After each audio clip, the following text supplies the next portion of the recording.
Welcome to the Chasing Ebenezer Show. I'm Ben and this is Heidi. This is a show where we talk a little, play you some music, and encourage you to be a little weird, kind of like we are. Yep, that's what we do here. Thank you to all of our Patreon supporters, and you can be one too for as little as $1 a month. Yeah, $1 a month. $1 a month. I'm not good at math. And we're going back to the studio this weekend, so thank you to everyone helping us do that. And we hope to have some lovely music for you in 2020. Yeah, we're really excited about that. We are cold. I'm sorry, I'm keep leaving. Well, you can be as close. We're married. You can be as close as you want.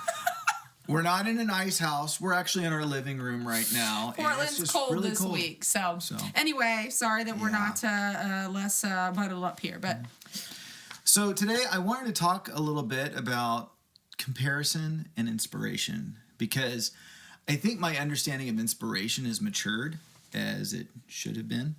I used to understand inspiration, especially like when you're a kid. You see somebody you admire or you want to be like, and you want to be like them. Instead of inspiration is, wow, I really like this person. What do I like about them? And what is it about them? What do they give me permission to try? And so that's something that I've kind of... It's very deep. Yeah. Well, it's what I do. But I want to talk a little bit before about comparison. You struggle with comparison, right? Yeah. Sure. Now, I stink at math, but the one thing I was sort of good at when I did math were these little things. These little...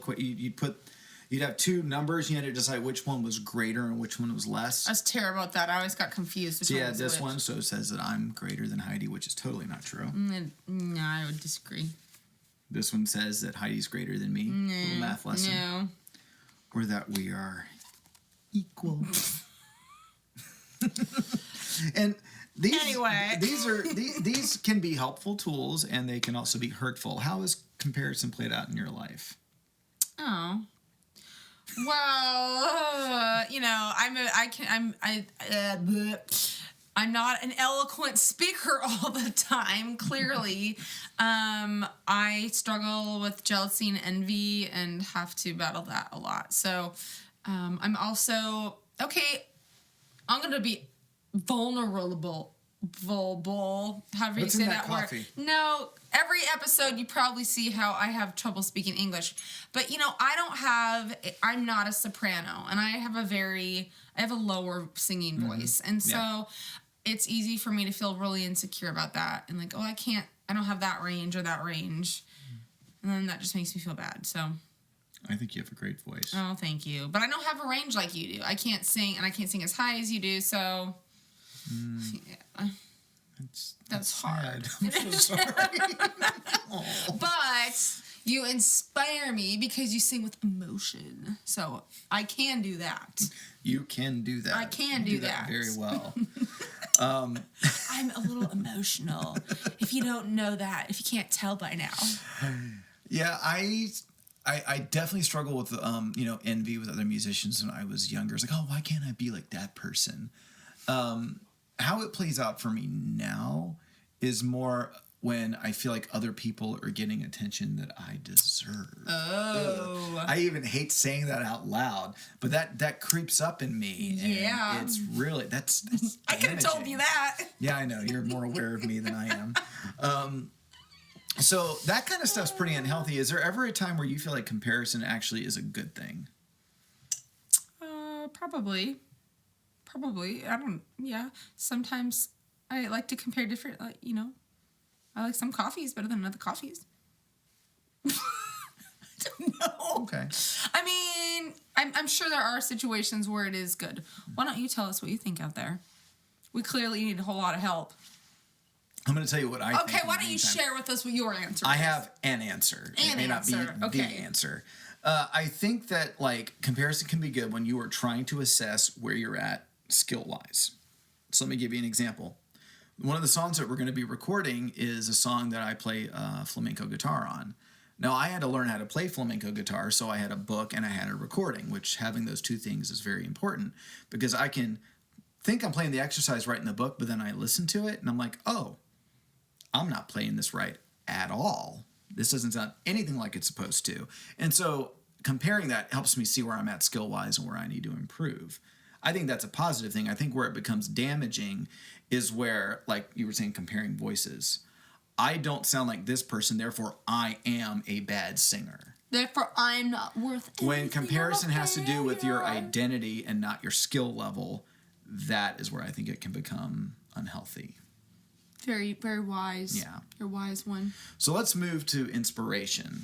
Okay? Let's leave comparison stuff behind. Inspiration. I don't know why I'm doing this. Who are some people that have inspired you, and what have they given you permission to do? If we're thinking about inspiration in a mature way, it gives you permission to try things. Hi, props. Oh, here we go. Okay, All the Light We Cannot See by Anthony Doerr. I'm trying to see. I've heard it's a really good book. I'm ready. You need to read it, dude. I know. Oh boy, and I heard him speak. Okay, I think he won the Nobel Peace Prize for this.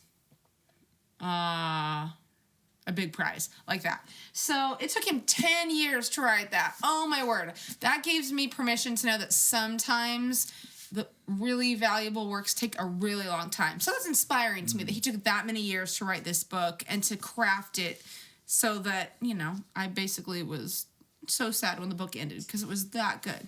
So he inspires me.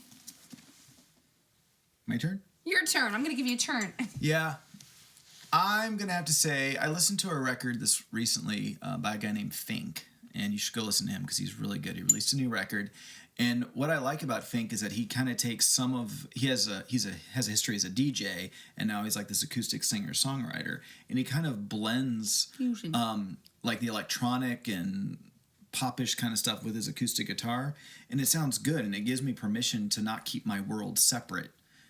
Are you the kind of person that when you eat your food, they can't touch? No judgment. And it's okay if you are. I do not believe that a fry should ever go on a Frosty. That's just my opinion.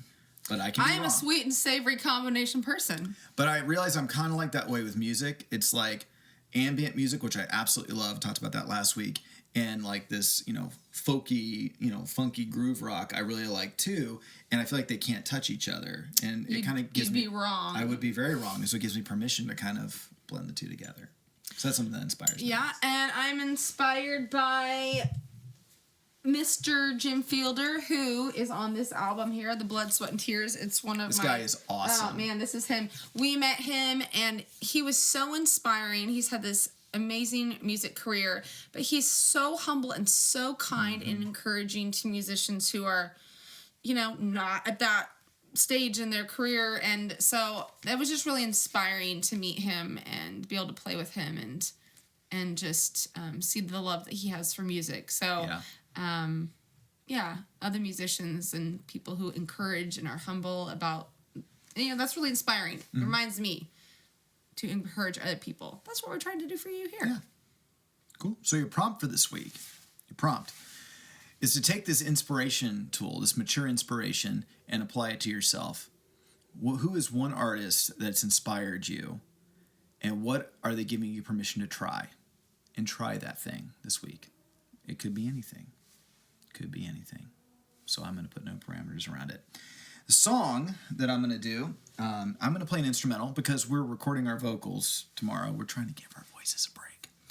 Another artist who inspires me is the guy that we hired to play percussion for our Outcasts and Refugees album. His name is Colleen Matei. He's got stuff online. He's an amazing musician. And I thought I loved world music, and then I got to hear him play, and then I really love world music. And he played this instrument called an oud, a Middle Eastern lute. And so I had to go buy one afterwards, and I've been taking time to learn it. And so the song I'm going to play for you is a song on my oud. Okay. There you go. Go create something. Share with us what it is. Yes. Follow us on Patreon. See ya. Bye. Bye.